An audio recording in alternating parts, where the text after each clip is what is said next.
Empiezo con unas palabras de un autor argentino, Osvaldo Burgos. Dice: ¿cuántos conceptos de familia se pueden tener presentes a la hora de imponer lo que se entiende por justo? Él responde: tantas formas de familia habrá como canales de expresión del deseo de la relación de los hombres, decidan aceptarse socialmente. Yo agrego: ¿habrá una crisis de la familia, de la representación de la familia, o más bien es una crisis de lo representado? Yo pienso que lo último, ¿no? El año pasado, en las memorias del Congreso, Instituto Colombiano de Derecho Procesal en Cartagena, el profesor Gesael, que habla también de temas de familia, mi competencia, él decía, tal vez había una crisis. Yo pienso que no, es una crisis de la representación. El tema de la familia es una relación entre seres humanos. El Código Civil que lo regula habla es de objeto y personas, menos de personas y personas. Es una expresión de lo que sentimos, cómo nos relacionamos con los demás, nos identificamos como seres humanos a partir de lo que yo tengo, no de lo que soy frente a mi familia.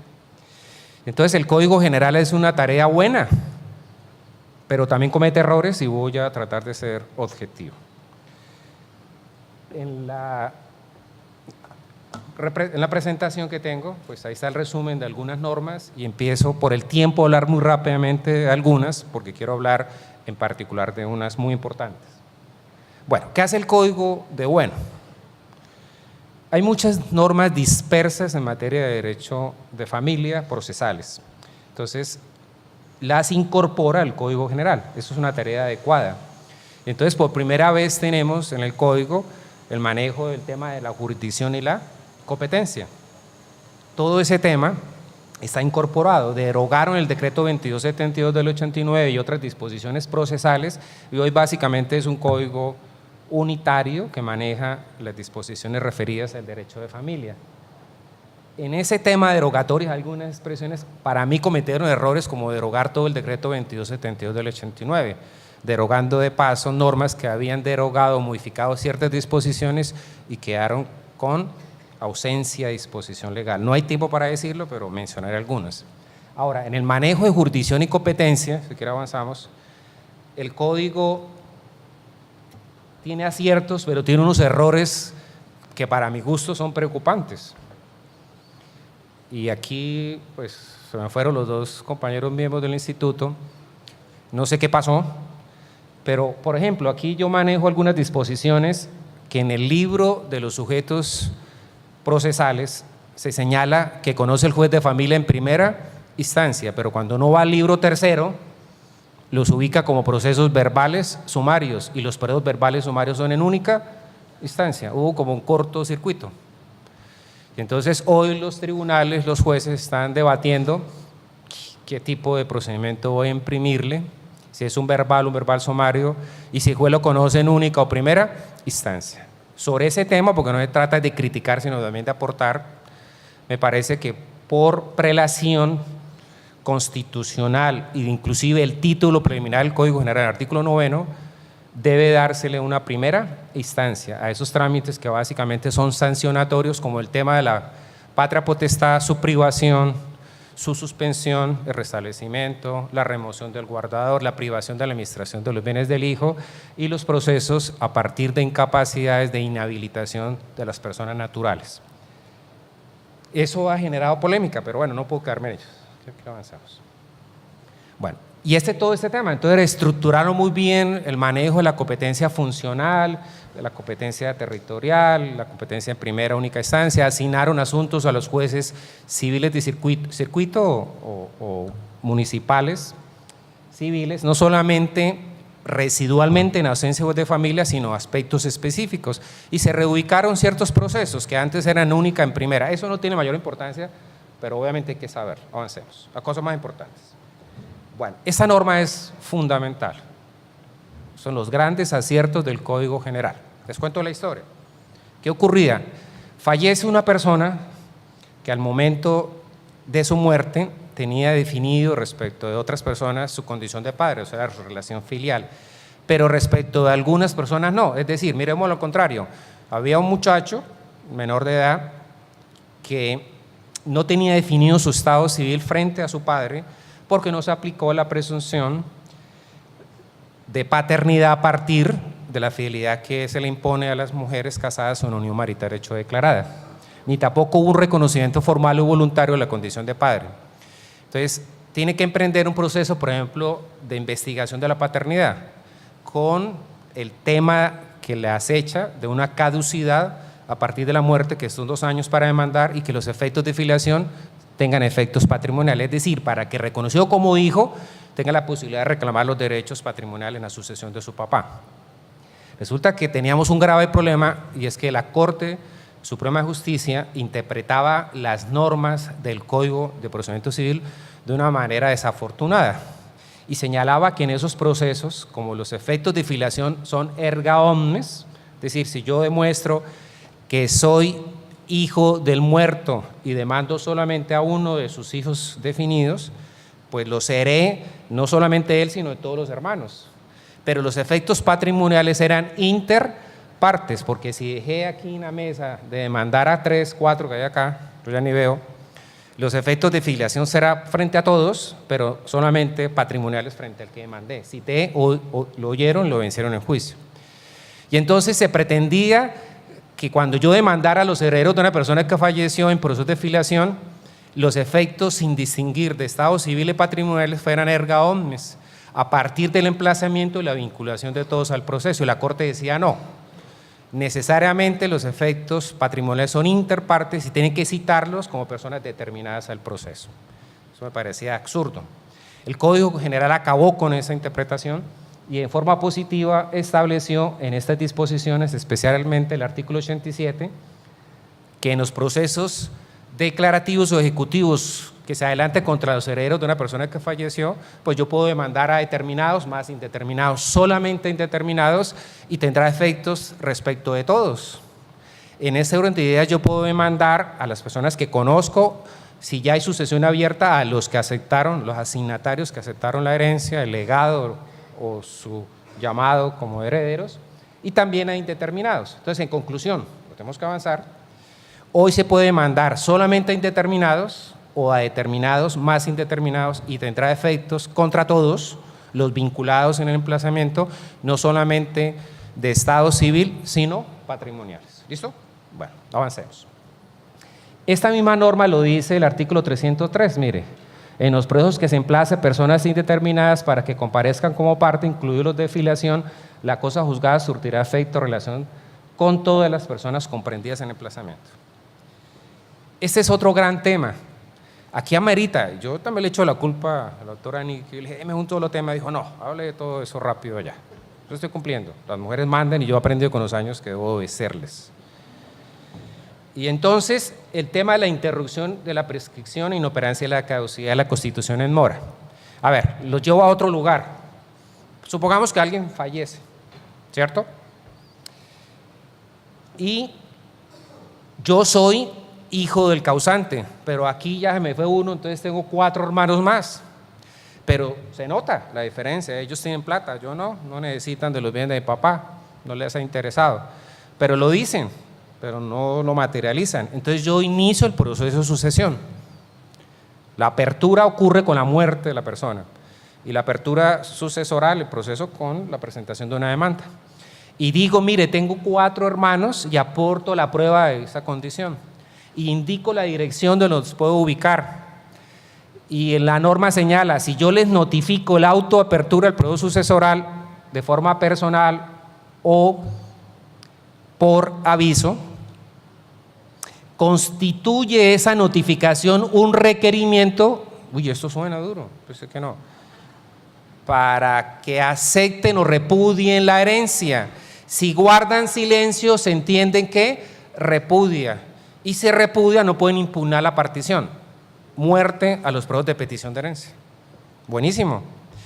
Entonces, ¿qué debo hacer yo? Pues aportar la prueba de la condición con que lo cito, decir dónde los podemos ubicar y notificarlos en forma personal o por aviso. Si ellos pasado 20 días hábiles guardan silencio, hay un repudio.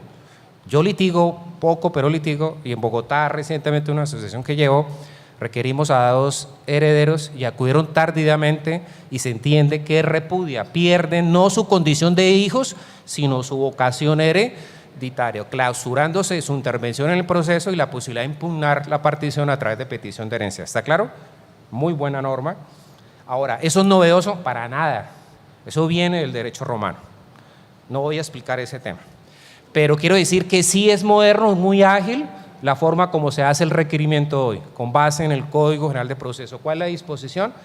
El artículo 94 y a su vez el artículo 492. Comete una imprecisión a norma, el 492, porque dice que también se puede requerir al cónyuge y se acepta su condición de heredero, si opta por gananciales o por porción conyugal o el compañero porción marital. Error, porque si guarda silencio la ley entiende que opta por gananciales. En cambio, el asignatario que guarda silencio se entiende que repudia. Aquí no hay repudio de la condición de los gananciales o sus derechos gananciales o la porción conyugal. Avancemos. Yo tengo afán. Congruencia. Además quiero tinto porque el tinto está muy rico. Congruencia. Ojo con esto. Mire, de forma práctica, digamos cosas que podamos aportarles a ustedes. Ella me dijo, dígale usted cosas allá a ellos. Mire, retengan esta norma, ojalá esta sentencia, es reciente, del 2008, un profesor de la Universidad Libre, magistrado de la Corte Suprema, el profesor Haroldo Quirós. ¿Qué ocurrió? Les cuento por ahí, empezó al revés. Y alguien me preguntaba ahorita, un señor se enamoró de una mujer bella como todas estas mujeres de acá de Yopal. Yo no, yo el que está diciendo que sí, que mire, que no sé qué. Él. Yo miraba también, claro. Y entonces, estas niñas hermosas tienen un niño chiquitico. Entonces yo la quiero completa a ella. Y como no tiene un padre reconocido, entonces yo acepto de manera voluntaria formal reconocerlo. Hay muchas formas de reconocimiento, ¿cierto? Administrativo, defensor, comisario de familia, unilateral, ante el oficina registrador, etcétera, etcétera. Bueno, yo sé que no soy el papá. Y entonces más adelante, por la crisis de las relaciones personales, del amor al odio no hice un solo paso, yo decido hacerme la prueba de marcadores genéticos como prueba para acreditar que no soy papá y a partir de él empezar a contar los 140 días que dispongo para demandar, so pena de caducidad, la impugnación. Y demando. Pero al proceso se vincula al verdadero padre. Y al verdadero padre le hacen la prueba de marcadores genéticos e identifican su relación filial, o sea, el nexo biológico. Y el juez de familia dice, hay caducidad. Dice, hay caducidad, lo tomaron a pecho. Caducidad. Y entonces la Sala, gracias, civil de la Corte Suprema que conoce tutela, le dice al juez, nada de caducidad. El tema de familia es diferente. Yo no pude decirlo, pero son cosas distintas y este código lo maneja diferente, con razón. Y entonces dice la Corte, no señor, no hay caducidad, porque por el interés superior del menor es necesario que él tenga claridad cuál es su nexo biológico, porque le determina su identidad, su estado civil, el tema de nacionalidad, una serie de derechos, es decir, prima el interés general del menor. Y en esa orden de ideas dice, no señor, pero además mire lo que dijo la Corte, primera vez en el país que ocurre, dice, el padre que sabiendo que no era, reconoce a una persona como su hijo, no puede venir ahora a devolverlo, como estábamos hablando con mi tocayo, hablando de tema de mercancías, a devolverle todo, a devolverle el hijo como una mercancía. Adivas, que el que decía de la Adidas, yo no entendí cómo era eso, pero Adivas creo que era. Y entonces le devuelve la camiseta y lo vuelve todo chino. Y la Corte dijo, no señor, sí tiene derecho a su identidad, saberlo, pero debe indemnizarlo.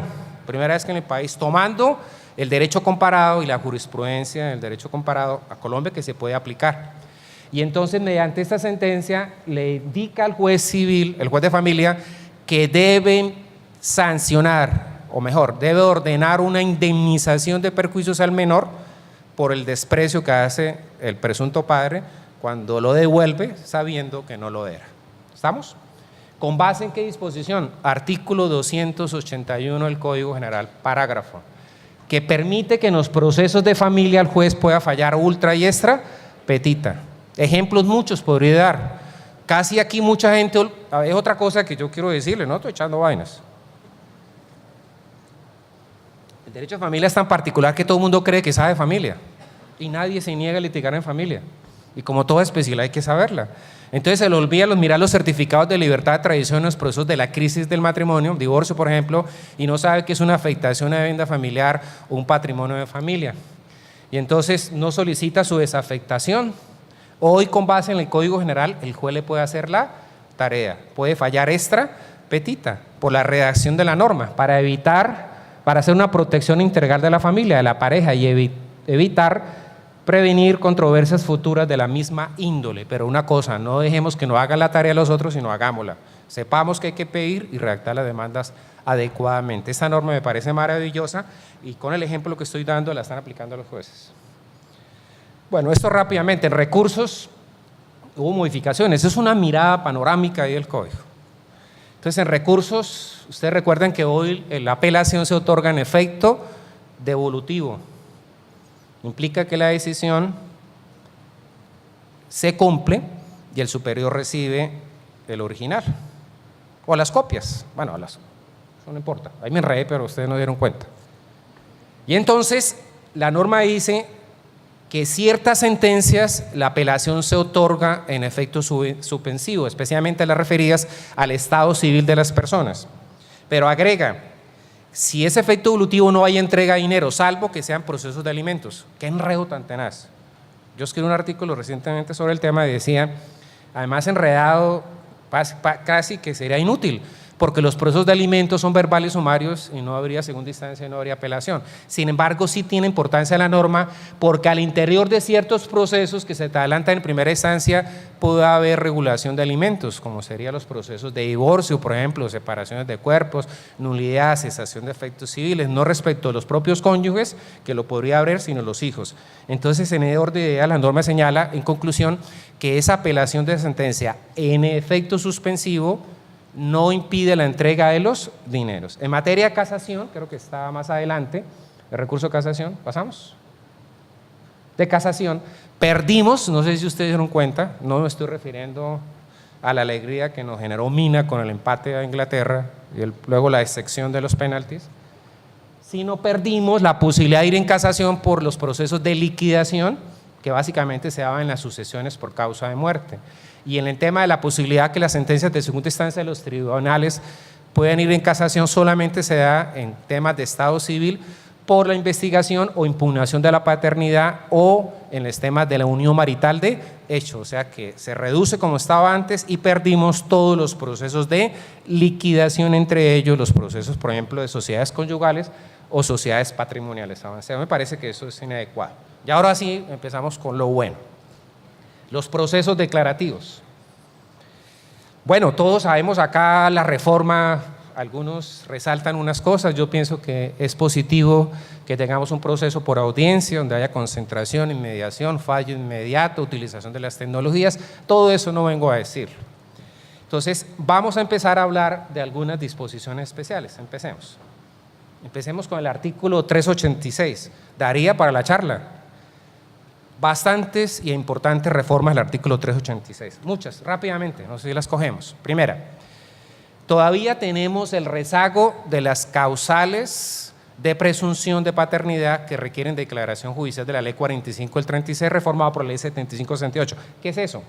Que antes la relación filial no se determinaba a través de pruebas científicas y no había una seguridad del nexo biológico, sino se daba a través de la demostración de unos supuestos de la norma que permitían inferir otros para poder aplicar una norma. Entonces, por ejemplo, las relaciones sexuales que se tenían en la época donde se presumía la concepción a partir del nacimiento, no más de 300, no menos de 180, 120 días. Inclusive, las relaciones sexuales no se pueden determinar directamente, sino con unas pruebas indirectas. Eso aún existe. Yo pienso que es un rezago, pero el legislador, como estaba en un proceso de transición, aún lo mantiene. Entonces, conclusión, en todos los procesos de filiación debe decirse todos los hechos y todas las causales, porque antes de esta norma yo podía demandar, por ejemplo, por la posesión notoria del estado civil y si perdía, podría demandar por relaciones sexuales en la época de la concepción. Hoy, como la prueba es una y es un proceso de carácter declarativo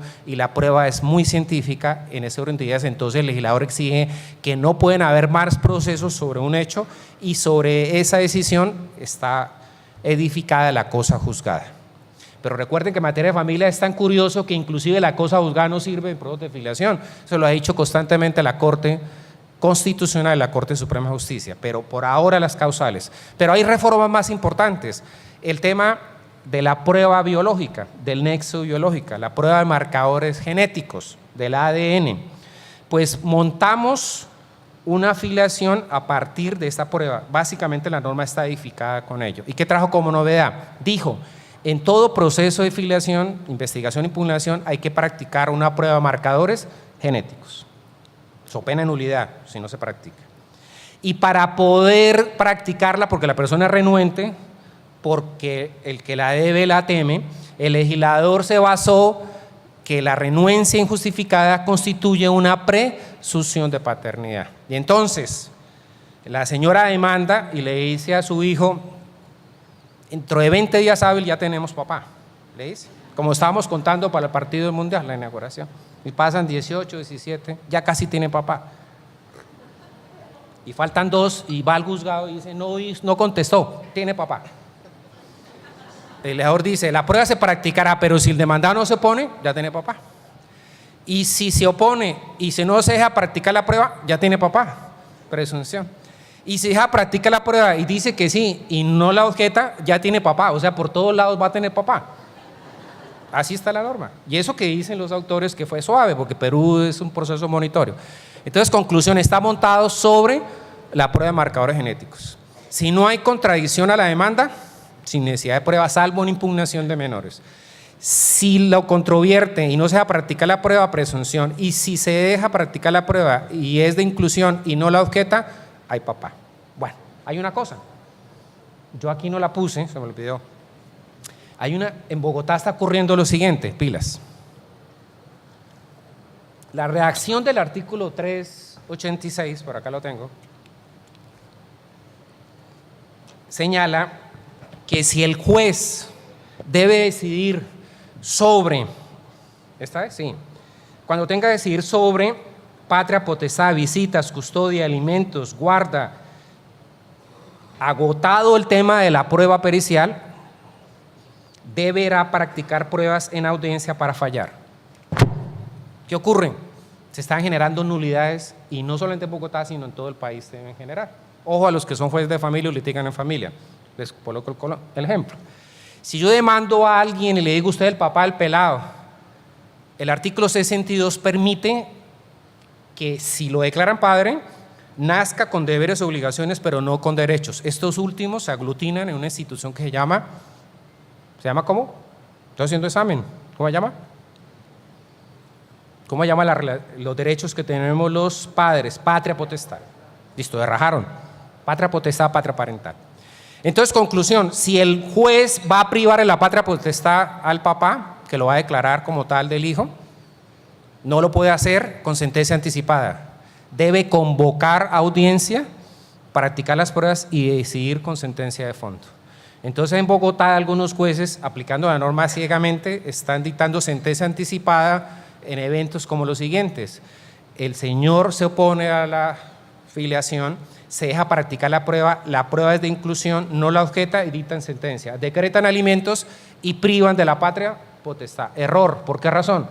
Porque impiden la práctica de otras pruebas, porque pretermiten una parte importante del proceso y omiten la práctica de las pruebas en audiencia, donde es el momento para realizar la contradicción.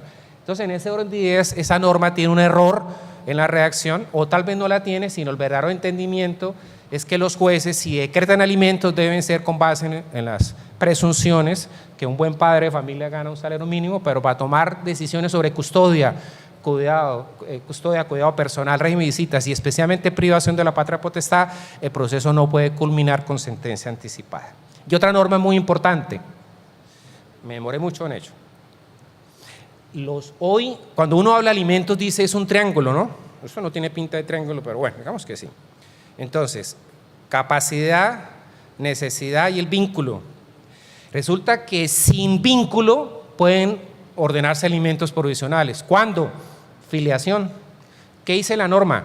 Nosotros somos un país, y no se asombre nadie, que copiamos todo, ¿no? Entonces nuestra legislación la copian. Bueno, eso no lo critico, está bien que copiemos cosas buenas. La ley de enjuiciamiento civil española hace muchísimos años, casi 20 años, tiene una norma igual, que señala que en los procesos de investigación de la paternidad el juez puede ordenar alimentos provisionales con el tema que estaban hablando de la apariencia del buen derecho, que se constituye básica con la prueba que establezca el vínculo filial, el nexo biológico. Entonces, esa norma fue traída al Código General, no es una novedad nuestra, pero es una copia de una institución en otros países, porque los problemas que tenemos los colombianos no son nuestros, son del mundo, y tenemos que copiar y mirar el derecho comparado. Entonces, esa norma me parece excelente. Bueno, avancemos. Atrás creo. En los procesos de nulidad no hay básicamente ninguna modificación, no hay ninguna. Avancemos. En el proceso de divorcio, derogar una norma del Código Civil la traen al Código General, especialmente que señala que si muere alguno de los cónyuges o ambos, pues se disuelve la sociedad. No es que ahora matemos al cónyuge para que se desliguen del vínculo matrimonial, pero obviamente el Código Civil habla que la muerte o el divorcio disuelve el vínculo, entonces se acaba el proceso. Pero quiero hacer énfasis en el artículo 389. ¿Qué hicieron los redactores de la norma? Incluyeron en un solo artículo los efectos de la sentencia de divorcio y nulidad. Entonces, cuando uno lee, diría todos los numerales, se refiere a nulidad y divorcio. Pero cuando los lee, discrimina divorcio y nulidad. Y el único que dejó abierto, tal vez, la embarraron. ¿Por qué la embarraron? Porque el numeral tercero dice que se establecerá el monto de la pensión alimentaria que uno de los cónyuges debe al otro si fuera el caso. Solamente se aplica para divorcio y a partir de la culpa en la causal que lo determina. En nulidad no hay alimentos futuros, porque lo que hay es una indemnización. El divorcio es el que permite una condena de alimentos fundamentado en una causal sanción, y en ese caso una causal subjetiva. La víctima demanda al culpable en la causal y puede ser condenado. Entonces, esa norma debe interpretarse en el sentido que se refiere solamente al divorcio, porque no puede haber alimentos en los procesos de nulidad una vez en firme la sentencia que lo decretaba. Hacemos. Ese tema de privación, suspensión, restablecimiento de la patria potestad, bueno, no tiene mayores reformas, pero quiero resaltar una.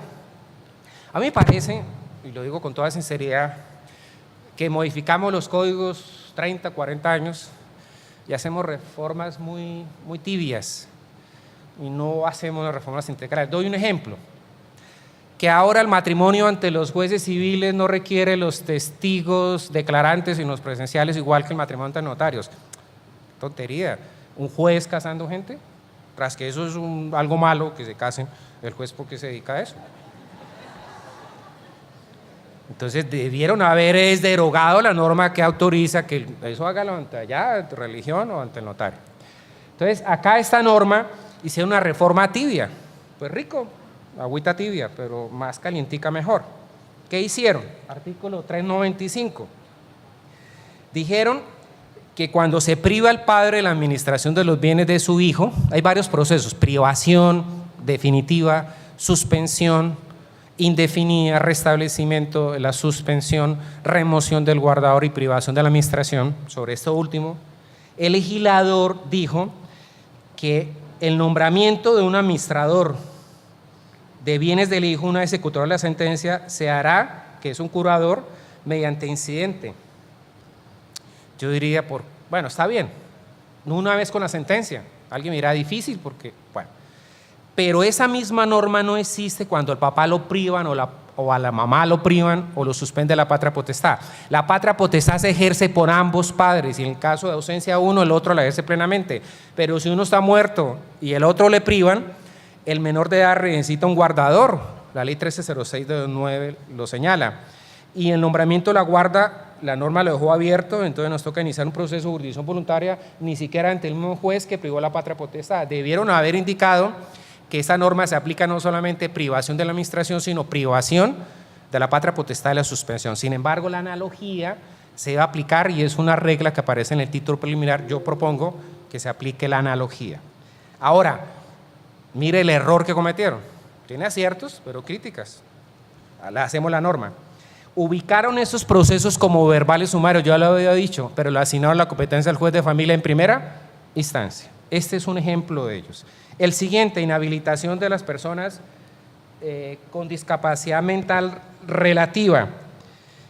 No tiene mayor cosas buenas, al contrario, hay un error garrafal, porque al interior de la norma dice que el auto que decrete la inhabilitación provisoria o interina, además de nombrarle un consejero, administrador de los bienes, por ejemplo, que despilfarra los dineros, dicho auto será apelable y es un verbal sumario. ¿Cómo va a ser apelable si el proceso es de única instancia? Se equivocaron en esa norma. Avanzo, alimentos. Bueno, estoy de acuerdo con, aquí tengo muchos tocayos, femeninos, masculinos. La otra Luisa Fernanda. Yo estoy de acuerdo, el Estado no se hace copartícipe de los problemas del país, creo que es con una posición sancionatoria soluciona todo, como decir el Código Penal, sanciones, más penas, más cárcel. En materia de proceso de alimentos, y me va a ganar, espero que no, de enemigos a las bellas mujeres de Yopal, el Código General insiste mucho, y las normas en buscar mecanismos para sancionar el incumplido de alimentos, una norma neutra, norma para hombres o mujeres, generalmente son hombres los que incumplen, pero yo he conocido mujeres que se han portado como todo un varón,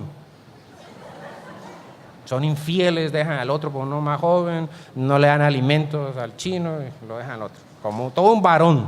Yo tuve un caso, me divertí mucho ahí en ese proceso, ahí no se ve nada. Y entonces el legislador sigue con esa tónica y cometiendo algunas imprecisiones. Entonces, ¿qué resaltamos del artículo 397? Por ejemplo, para una sola charla, que la norma dice que en los procesos ejecutivos por obligaciones alimentarias no se puede proponer ninguna excepción diferente al cumplimiento de la obligación. Falso. Una cosa es el derecho a pedir alimentos y otra cosa es los alimentos causados. Independiente del origen, es una obligación, es un derecho patrimonial. Por ende, prescriben. Lo ha dicho el Código Civil hace miles de años. Estoy exagerando un poco. Lo ha dicho el Código del Menor y la Infancia y la Adolescencia. Sin embargo, los códigos procesales han insistido en evitar cualquier tipo de excepción. ¿Qué hizo la Corte Suprema de Justicia recientemente? Dijo en tutela, declarando la nulidad por violación del debido proceso a un padre que alegó, entre otras excepciones, la prescripción, que el juez debe darle trámite a la prescripción porque los alimentos ya causados es una obligación, es un derecho patrimonial que prescribe. Ahora la pregunta sería, ¿y cuánto tiempo tiene para prescribir? 5 años. Y contados a partir de que la exigible cábula. Pero resulta que no. Tranquilas, mujeres. Porque la prescripción extintiva en contra de menores de edad se suspende. Y se suspende hasta que llegue a la mayoría de edad o máximo, si no llega a la mayoría de edad, 10 años. Entonces, en ese orden de ideas es como un contentillo para los incumplidos hombres, pero de todos modos vamos ganando la batalla jurídica en el sentido que las obligaciones alimentarias sí prescriben. Trae una norma que le juro que yo la he leído 1000 veces, esta mañana que no pudimos aterrizar y todas esas cosas, por fin creo que la entendí. Ahí en ese caos, aunque no lo crean, ya estaba mintiendo, ahí dije, ¡jue madre, ahora sí! Como no es mucho tiempo, pero la leo. Dice el artículo 390, fijación, aumento, dice, se tramitarán como procesos verbales sumarios la fijación, aumento, disminución, exoneración, restitución de pensiones alimentarias, cuando no hubieran sido señalados judicialmente. O sea, será un verbal sumario fijar un alimento cuando no haya sido fijado judicialmente. O sea, si fue fijado extrajudicialmente, será un verbal sumario. Pues por fin entendí. Esta mañana, porque es que pueden fijar una cuota alimentaria, extinguirla y volverla a fijar, lo que quiere decir la norma que el proceso será verbal sumario en la medida que ningún juez haya conocido entre dos personas un tipo de estos procesos, pero una vez lo conozca, lo conocerá el mismo juez, ¿cierto? Salvo que el menor haya cambiado de domicilio, en una audiencia previa contradicción donde se definirá. Sin embargo, más adelante en 2 normas dice otra cosa diferente. Yo no sé qué pasó. Y dice expresamente en el parágrafo 2, las peticiones de incremento, disminución, exoneración de alimentos se tramitarán ante el mismo juez en el mismo expediente y se irá en audiencia previa de citación. O sea, limita a 3. ¿Cuáles son? Incremento, disminución, exoneración. ¿Y cuántas dijo en el numeral segundo, el 390? Fijación, aumento, disminución, exoneración, restitución. Yo propongo que un juez que conozca un proceso de estos, cualquiera, regularon la cuota alimentaria ante el defensor de familia, fue el menor con la mamá y pidió aumento, y papá pide disminución, el que conoció el aumento conocerá de la disminución, cualquiera que haya conocido una pretensión. Eso es buscar eficacia y eficiencia. Ahora, cuando yo escribí algo sobre este tema, me decía, bueno, ¿y qué nos ahorramos? Pues no es mucho el reparto, pero sí concentración. Las pruebas están en el mismo expediente, porque hay que notificarlo de forma personal, permitir el ejercicio de contradicción, presentar pruebas, impugnar las pruebas, ir a audiencia, todo el trámite es igual, salvo que vamos al mismo juez y en eso ganamos. Bueno, ¿qué otras normas? Pues como les decía, más represivas. Bueno, me gano, no sé si enemistades por eso.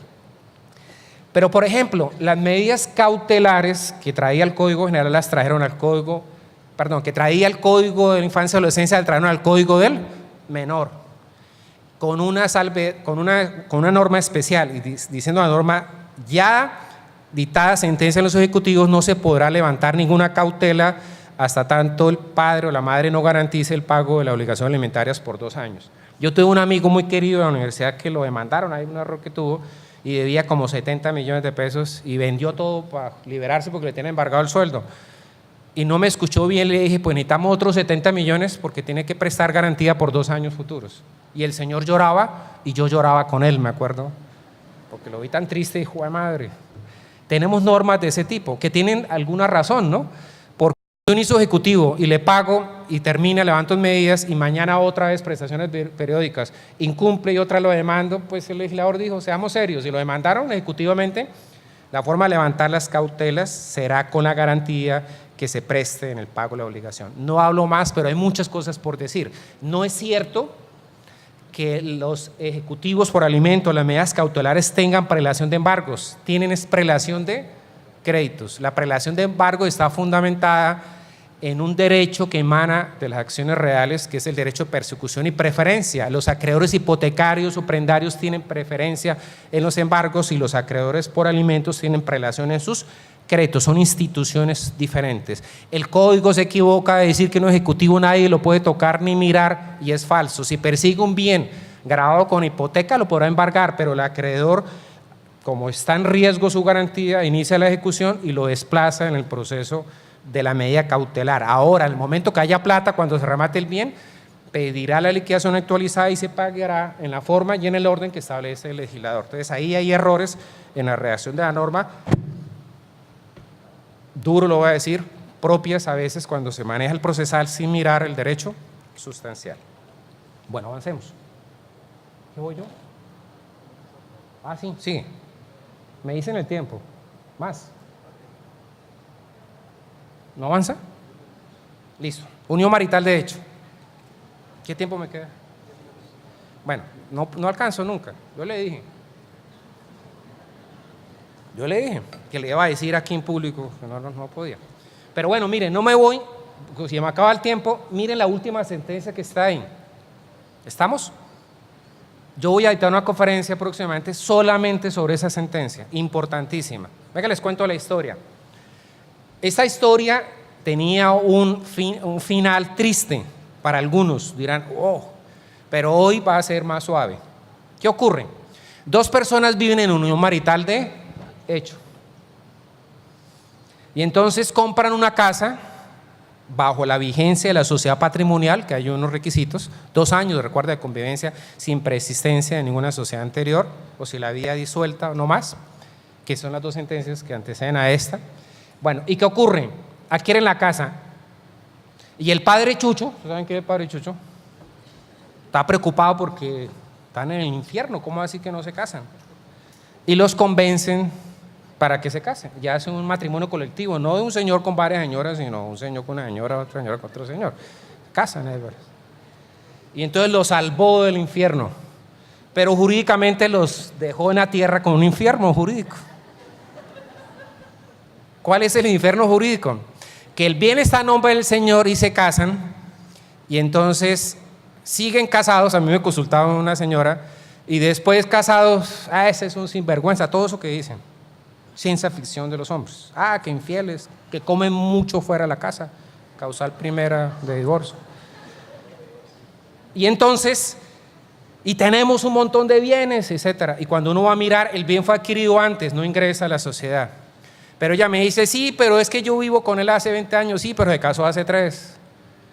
Y entonces, ¿qué ha dicho la jurisprudencia? Que el matrimonio genera una sociedad conyugal y no puede haber pluralidad de sociedades a título universal. El matrimonio hace que se extinga la sociedad patrimonial por generarse una nueva sociedad universal que es la conyugal.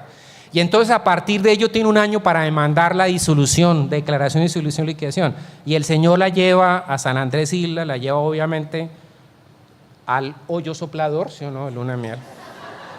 Aunque no sople, lo lleva allá. Y después la devuelve, le dice, usted no da tal cosas. Y cuando la defrauda, la timan. Y entonces uno decía, en otros países del mundo eso sí lo tenemos establecido.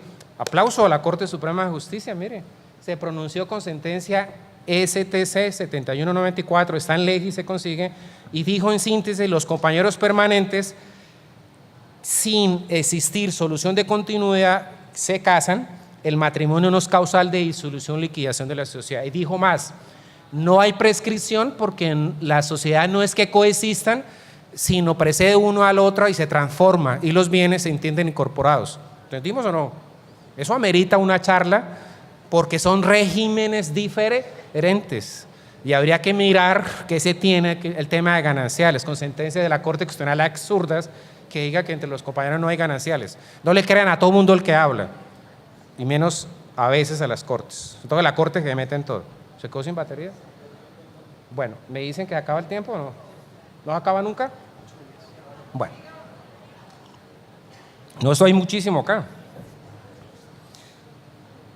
Bueno, y no dije más de unión marital de hecho. Bueno, digo dos cosas. No existe ninguna disposición especial que hable en los procesos declarativos de la unión marital de hecho, pero si la retrocedemos, hay un montón de normas que hablan de la unión marital de hecho, cometiendo errores el código, pero se entienden si uno sabe el tema. ¿Cuál es? Ojo, los compañeros permanentes no van solamente a solicitar que declare que hay unión y sociedad que se volvió y liquidó, sino también tienen derechos en la sucesión de los compañeros.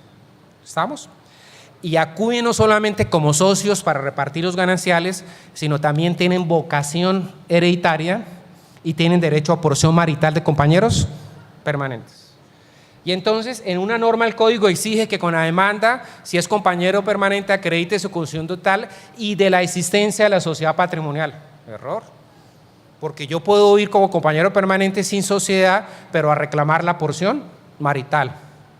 O puedo ir sin sociedad patrimonial a reclamar mis derechos hereditarios. El compañero es heredero en el segundo y tercer orden hereditario de las sucesiones intestadas. En el segundo es concurrente con los ascendientes, ellos son los titulares, y en el tercero es titular con los hermanos. Entonces el código a veces se equivocó, pero fue unos errores, no fueron muchos, porque en otras normas dio a entenderlo. ¿Listo? Entonces un montón de normas sobre eso en las sucesiones, etc. En el proceso de liquidación, la anterior, 2 normas para mencionar. Eso es proceso sucesoral, no alcanzo, pero los procesos de sucesión hay varias disposiciones interesantes, procesales.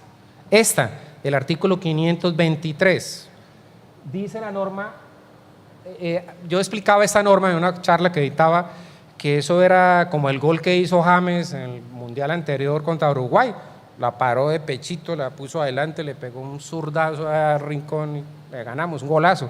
Es muy difícil hacer un gol de esos.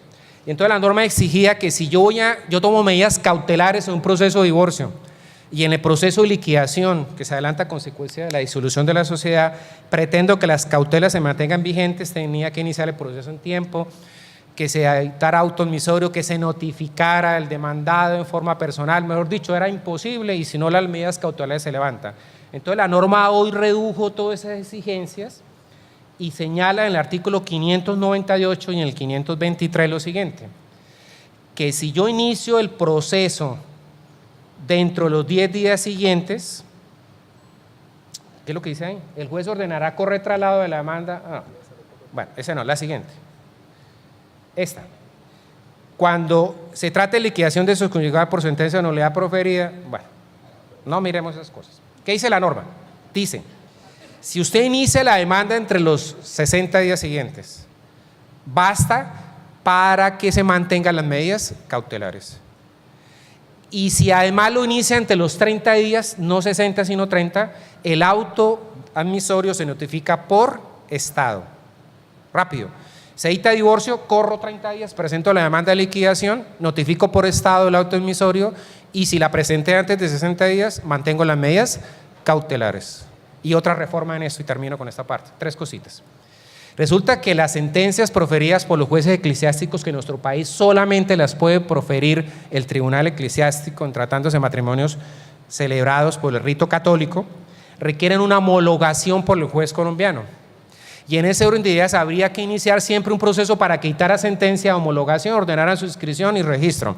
Hoy se puede hacer en el interior del proceso de liquidación. Otra vez, 2 personas casadas por lo católico, adelante el proceso de nulidad de su matrimonio, obtiene sentencia, uno de ellos inicia el proceso de liquidación de sociedad ante el juez colombiano y le dice al juez, mire, traigo la sentencia del tribunal eclesiástico, el juez acorre traslado del acto admisorio, ordena su homologación, oficia a la oficina de registro para su inscripción y traen al proceso una copia con la anotación de la inscripción. Con eso nos ahorramos un proceso, cositas procesales. Pasemos, eso no puedo hacerlo, me acabó el tiempo. ¿Usted qué es? Le di plata ahí para que me agarre más tiempo. Medidas cautelares. 2 cosas finales. Hay un montón de reformas en temas, por ejemplo, de trámites de jurisdicción voluntaria. Por ejemplo, que ya las pasamos.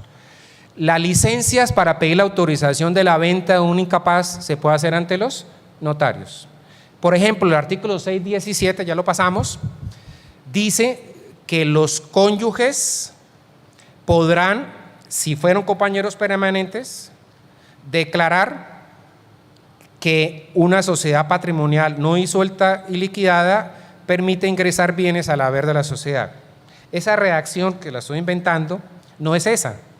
Lo que dice la norma es que siendo yo cónyuge, pero antes fui compañero permanente, debo hacerlo antes del matrimonio, la incorporación de bienes al haber de la sociedad a través de las capitulaciones. Pero algunos han creído por la redacción del numeral sexto, el artículo 617, que los cónyuges pueden mirarse al pasado y decirle, oye, la embarré. Entonces esos bienes que adquirimos antes cuando éramos compañeros permanentes, los incorporo a través de escritura pública. No, porque las capitulaciones deben hacerse antes del matrimonio, so pena de inexistencia. Las controversias son inexistencia, ¿recuerdan? Nulidad y caducidad. Entonces la norma es tibia, porque lo que debieron haber permitido, salvo esa interpretación de la Corte Suprema, es que los cónyuges al interior del proceso puedan incluir, después de conformada la sociedad, bienes que provienen de la sociedad patrimonial. En algunos países del mundo eso existe, en Colombia la norma no quedó como queríamos que fuera redactada. Y ahora sí, para finalizar, en el tema de medidas cautelares, pues hay una controversia compleja, la dejo planteada nomás. A ver, resulta que las medidas cautelares que se pueden practicar al interior de un proceso de familia son muchas, pero en especial el 598 habla de los procesos referidos a la crisis del matrimonio, la nulidad del divorcio, cesación de efecto civil de matrimonio religioso, separación de cuerpos, de bienes, liquidación de sociedades conyugales, disolución y liquidación de sociedades patrimoniales.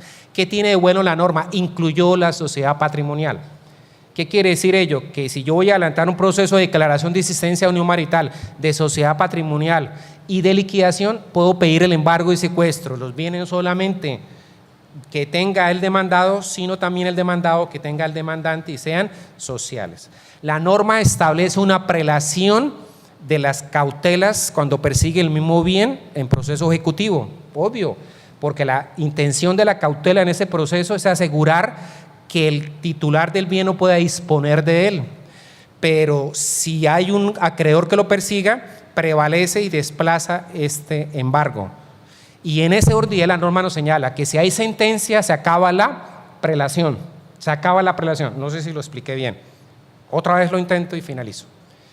Cuando yo embargo un bien, este inmueble, en un proceso de divorcio, lo embargo es para garantizar que el señor que es titular del derecho dominio no lo venda porque tiene la posibilidad de disponer, ley 28 del 32.